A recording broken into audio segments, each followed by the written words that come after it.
Dear students, it's a pleasure to welcome you to Darasa Online. My name is Aswile Jacob.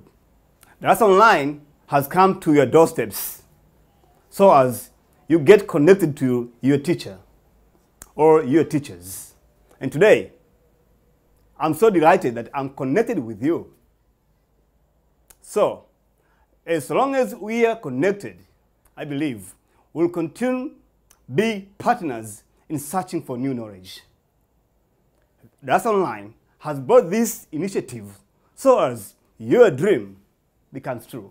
And I believe through this Darasa Online, you'll eventually make your dream come true. Now, stay tuned and pay attention to all the subjects and topics that will be discussed in this particular class. And today, therefore, I've prepared for you a topic. And that topic is appreciating literary works. As you understand that this topic is very wide, it touches so many things in there. But we'll narrow down and go to a specific subtopic, which is known as basic concepts of literature. But again, in this subtopic, these basic concepts, again, there are so many. Today, we will just focus on the very few, given the time that we have. So we're going to look at the very few concepts, then we proceed. But one more thing, that will be guided by a question. Not only a question, but it's a competence-based question, which reflects the new format of examinations. Now, how that question looks like, here we go. The question asks, why are the following literary concepts used in a work of art? My dear students, I said earlier that this is a competence-based question. This very question wants you to provide the reasons as to why such concepts are being used in a work of art or in literary works, such as novel, plays, drama, and short stories. By understanding the requirements of the question, you'll be able to score, to have good grades, and thereafter excelling very well in your exams. So I believe at the end of this lesson, you'll be having an ability of attempting this question very well. And you'll be able as well to apply or to use these concepts properly. But again, you'll be able to identify them whenever they are being used in such literary works. So, here we start. Let us start one concept after the other. Now, our first concept is hyperbole. Students, remember that the question doesn't want you to define these concepts. Rather, you need to give reasons. I know there are some students who just jump to the definition of this concept. Now, we need to give reasons as to why hyperbole is being used. And now, one of the reasons for the use of hyperbole is to make or to create an emphasis. An artist may take this concept into board for the sake of creating an emphasis on the topic that he or she wants to communicate. But again, an hyperbole may be used to capture the attention of the audience. Now, let us look at an example of a hyperbole. For example, when one says, Juma enjoys swimming in the human blood. Juma enjoys swimming in the human blood. The other example of hyperbole, one would say, billions of friends came to my birthday party. My dear students, when you look at these two examples, that one is enjoying swimming in the human blood. The other one says, billions of friends came to the birthday party. This is not true. It has just used words to exaggerate, expressing something beyond normal, beyond actual reality.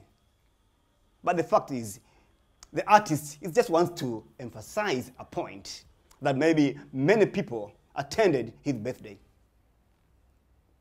Or Juma is such a cruel person who always enjoys seeing people dying or shedding blood. The next concept is understatement. Again, there's a reason as to why understatement is being used in a work of art.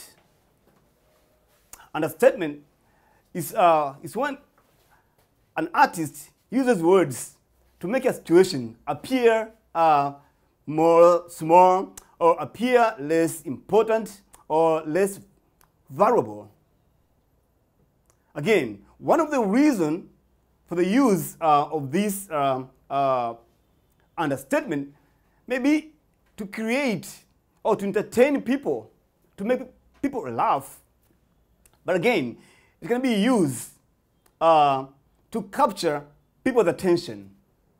But again, understatement can be used to express somebody's pomposity or prestige. For example, one may say, I just need 1 billion for my breakfast today. Just, look at this particular example. So this person is making, like 1 billion is like maybe something which is, to him, is little amount of money. While in fact, that 1 billion for a breakfast is a lot of money. But this man seems to be very rich, and he or she may be expressing how rich he is. So to him, 1 billion just for lunch or just for breakfast. So he's like using these words to make situation appear very small. But again, he or she may be expressing prestige, that he's such rich. That's why he say 1 billion just for a breakfast. My dear students, now let us move to another literary concept. Now, that is paradox. A paradox is also being used in literary works, behind the usage of which there is a reason. Artists, they use this word mainly for activating thinking, making audience become more curious. Why? Because paradox contains statements which brings contradiction or contrary statements which goes against our expectations or our beliefs. For example, when one says, I have to be kind in order to be cruel. Now, when you look at this statement, it's contradicting, it's contrary to our expectations. That one says, have to be kind and not be cruel. Now, a reader, or you as a reader, or an audience, you start thinking. Now you'll be challenged, mentally challenged, that what does the author or artist mean by that particular paradox? My students, the next literary concept is oxymoron. Again, oxymoron also brings contradiction, but again, activate, motivate, promote one's thinking. Why? Because oxymorons, it contains two combined words, which again bring contradictions. For example, you read a novel, you read a play, you come across with words such as cold fire, open secret. Now, look at those words, cold fire. Have you ever seen cold fire, dear students? But again, open secret, my students. Is there a secret which is open? Now, that's an oxymoron. That again, it has challenged your thinking. You're trying to ask yourself why the artist or the author or a playwright has come to arrive to such oxymorons or words which are combined together and bring contradiction. So you get challenged. Students, let us move to another concept, and that is diction. Diction. In most of the literary works, this word is normally taken into board. The artists, when preparing their works, normally have to be keen enough to choose words which will have an impact to the message that is intended. The words used in works of art are skillfully chosen, are artistically chosen in order to make that message more powerful. In diction, for example, an artist may employ some of figurative language so as his message or her message penetrate to the public very well. Look at this example. One is narrating a story, and here he may start by saying, "It was such a windy and stormy day when my mom decided to get out and started running away." Now look here. Look at this, the words used in there, like stormy and windy day. These are adjectives. These words have been chosen carefully so as to make an emphasis. And you reader and you students, as you'll be reading that particular story, you'll be engaged and your attention will be captured. But again, the diction beautifies the work of art.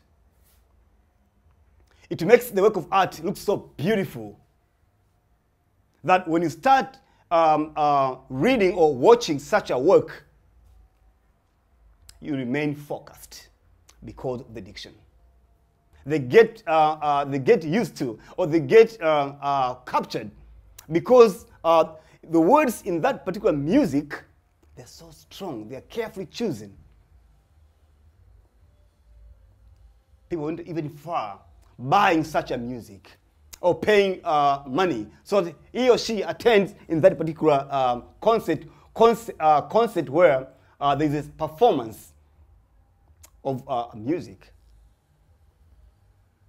we get in love with some artists because of the diction chosen in the songs, or in that particular poem. They are so powerful.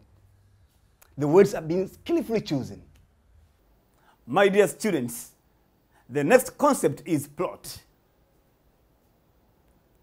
Remember that the question doesn't want you to define what the plot is, but you need to give reason as to why plot is being used in a work of art. A plot is just an arrangement of events in a work of art. But there's a reason behind that. An artist may decide to arrange the events by the use of flashback. That means placing the last event at the beginning of the story, or at the beginning of the novel, or a drama, or a comedy, or may arrange the events sequentially. That means from the beginning of an event, the middle, or the end of an event. Whichever way, or whichever style, there's a reason. Now, for example, by the use of flashback, an artist may use that style for the sake of creating uniqueness. That means he's trying to identify, to differentiate from other artists by the means of flashback. But again, by the use of flashback, helps to capture the audience's attention. When events are being arranged, where the last events are being placed at the beginning, now, as a reader or as an audience, you'll be interested to know what were the previous events. My dear students, you may recall a play titled Betrayal in the City by Francis Mbuga, where in that particular play, the events, it starts with showing Nina and Doga at the graveyard. Now, you as a reader, you'll be interested. Who died? What was the reason for the death? Or what was the cause for the death? Now, by establishing such desire of knowing what happened, then, again, you have been captured. And later on, the artist's mission is accomplished because he or she has managed to capture your attention. Now, let us move to another concept. As said earlier, that you are not told to define these concepts. Rather, you have been asked to give reasons as to why such concepts are being used. Now, the next concept is euphemism.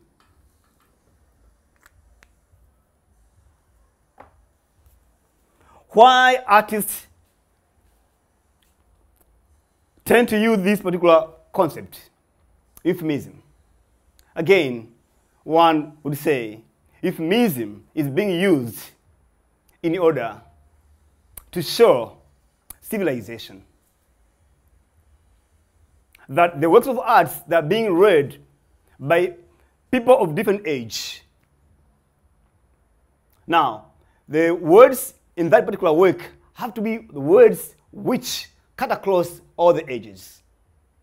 The young people can read that particular work. The elders also can read. Now, euphemism, they are being used in order to replace those offensive words. So they tend to soften those harsh words so as to make that particular work looks more civilized. And the artist will be treated as an author or an artist who is also civilized. Euphemism in work of art also is being used to observe the moral values of a given society or moral standards that are being found in that particular society. For example, when one says, I want to go to washroom, and the other one says, I want to go to toilet. Now the first person will sound more civilized. He has used very soft words. But the second person who says, I want to go to toilet, that sounds very, very offensive, very harsh. So, euphemism is being used to establish such issues like civilization, also maintaining social values. But again, euphemism is used to express or to show politeness, to express that somebody is wise enough because of the use of the words which are present. Now let's just move to another concept, which is taboos. My students, I understand that these terms are not so new to you, but our question is a competence-based one, wants you to give reasons. There's a reason also behind taboos.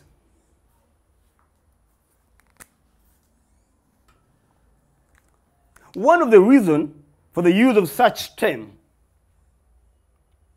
it can be to show the extent to which moral decay is in a particular society. The author or an artist is using such taboos to show exactly how moral decay, how immoral people are. My students, remember a novel by Ikwe Amaha, the novel titled The Beautiful Ones Are Not Yet Born. In that particular novel, you come across with taboos. I believe you guys remember the words like rotten cunt, you son of a bitch, and circumcised baboon. In other words, these words, my students, lack manners. They sound very offensive and cannot be uttered in the public. Students, let us now move to other terms. Why we use aesthetic. The reason is simple, my students. Aesthetic is being used in order to beautify the work of art. From its meaning, aesthetic means the study of beauty. Now, if it's a study of beauty, now it's being employed in the work of art to make that particular work of art appear beautiful. And eventually, it will attract people to read that particular work, being a poem or a short story, because there's a beauty in there. There's a flavor. Now, the flavor that I'm talking here is not the flavor that we get from candies. No, this flavor is literally flavor. That when you start reading that particular work, which contains this aesthetic beauty, you never stop reading that story or reading that novel, following that particular comedy or a drama, because there is aesthetic in there. There is a pleasure. There is sweetness. Remember, I'm talking about the flavor that we found in the food stuff. No, this is a literary flavor. My students, the next concept is art. Again, art is very common to you. The word art is not new to most of you. when you define the term literature, the word art is there. It's one of the mandatory words that each student has to touch it in the definition. But here, you are told to give reasons why art in a work of art. Art is can also be found in aesthetic. The skills that you employ, the techniques that you employ in your work, and making that particular work appear beautiful, that is art. The way you maneuver the language to make your work of art appear attractive, you're doing art. The skills that you're employing to make that message you have is an art. Art is one of the powerful terms in work of art. It has so many reasons. It can take even other reasons from this, because art is a broader term. So the reason as to why art is employed in there is to effect the message, to make sure the theme, the central idea of work of art penetrates to the public, and the public learn from that particular art. The message intended also get there, down there. The people on the ground get the message through art. Art is being used for entertainment. It kills away boredom because there is art. Art captures the attention of the audience. Art. Look the way we spend time, guys, to watch these comedians. Why do we have to pay for the comedy? Buying movies, buying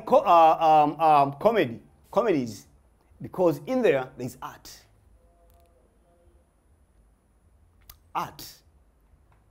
Art is all about literature. Having that said, may I now give you a room to ask questions regarding this particular topic or subtopic that I've just shared with you. There will be WhatsApp number passing on the screen. You can be free to shoot me questions, comments. If there are areas that need clarification, then here I am for you. My students, the other alternative question in this particular topic, as said earlier, one, you might have come across the question which asks, how would literary works look like without such literary concepts? Again, this is a competence-based question. It wants to how would literary works looks like without the concept that we have discussed. Now, a work of art without art. If a work of art appears without such literary terms or literature concepts, now that one will look like a non-fiction. For example, an autobiography, biography, or a speech. How would it look like? So it needs you to think beyond the box. One would simply say, if a work of art appears without those concepts, okay. My dear students, if such a work of art that lacks the above literary concepts or other literary concepts will look like a non-fiction, such as autobiography, biographies, reports like a research report, or a speech, somebody just telling a story at a bus stop. Why? Because it lacks such flavor. It doesn't have art. It doesn't have a diction. Words are not skillfully chosen. One will say that particular work will be boring. You know, it's very hard to make people laugh is when you prepare a comedy. Like, comedians normally employ art. The words are chosen carefully. And the diction in there makes people laugh, excited. But now think if somebody is claiming that he's a comedian, then he fails to employ such concepts.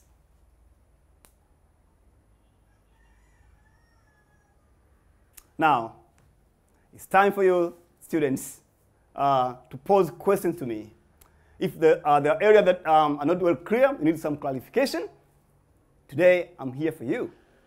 There are so many questions here, but there's a question, one of the questions is from Hamisi, who resides in Kigoma. And now, here is his question. The question asks, define the following terms: protagonist, antagonist, alliteration, refrain. Okay, thanks so much for this question, Amis from Kigoma. It's a good question. However, basing on the new format, which insists on competence, this question would be better if it would be asked in this particular way. How would you differentiate the following literary concepts? 1. Protagonist from antagonist. Refrain from alliteration. Tone from mood. Now, if you look at this question, the word how is so powerful kind of term. It reflects the competence. Whatever the case. Now, I've twisted the question to look like competence-based. Now, here are the responses. A protagonist character is one of the major characters in a work of art, whom the audience sympathizes with. This character is the one who makes key decisions for the good of the entire society. But he or she faces challenges or barriers from another character. This character, as I said, he or she proposes important things, and the audience sympathizes with him the way he or she encountering or facing the situation which is horrible. For example, in a play titled An Enemy of the People, students, you know this character known as Dr. Thomas Stockman. This is one of the protagonists. Look at his positive contribution to his society. But later on, we see this character facing challenges and eventually fails to achieve his goal. Now, let us move to another character, who is antagonist character. This is, again, a major character in a work of art, who is constantly opposing, putting barriers towards the protagonist, so as the protagonist character fails to achieve his mission.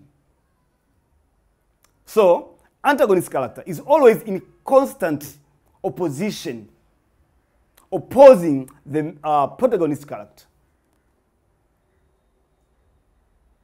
Now, in a nutshell, one would say the clear difference between the two is one, protagonist proposes key issues and people sympathize.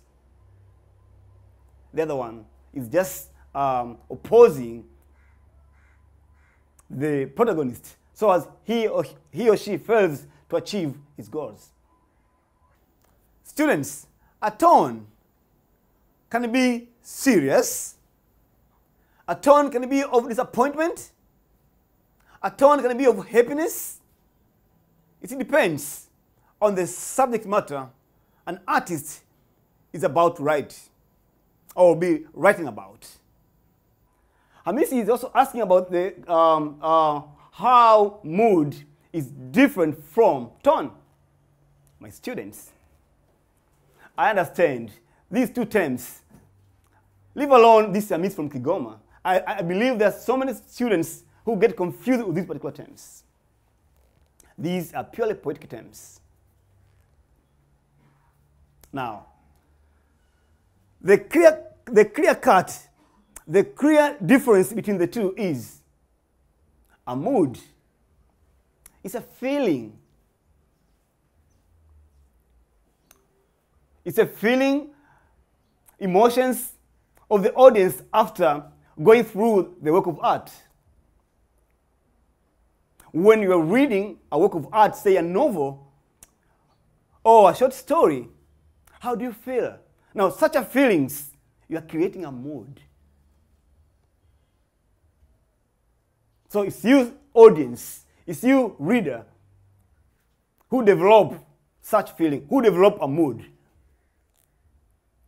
But coming to a tone, this is an attitude of an artist towards the subject matter. Students, a tone can be serious. A tone can be of disappointment. A tone can be of happiness. It depends on the subject matter an artist is about to write or be writing about. So, the clear cut between the two is a mood for the audience or the readers, and a tone is for an artist. Given the time that we have, I think we should stop here. The next session, I'll come back and explain more about other literary concepts. Thanks so much for your attention. Dear students, stay at home. Online Darasa will still get you connected. At the end of the day, it won't be the same. Stay tuned. Thank you. May God bless you.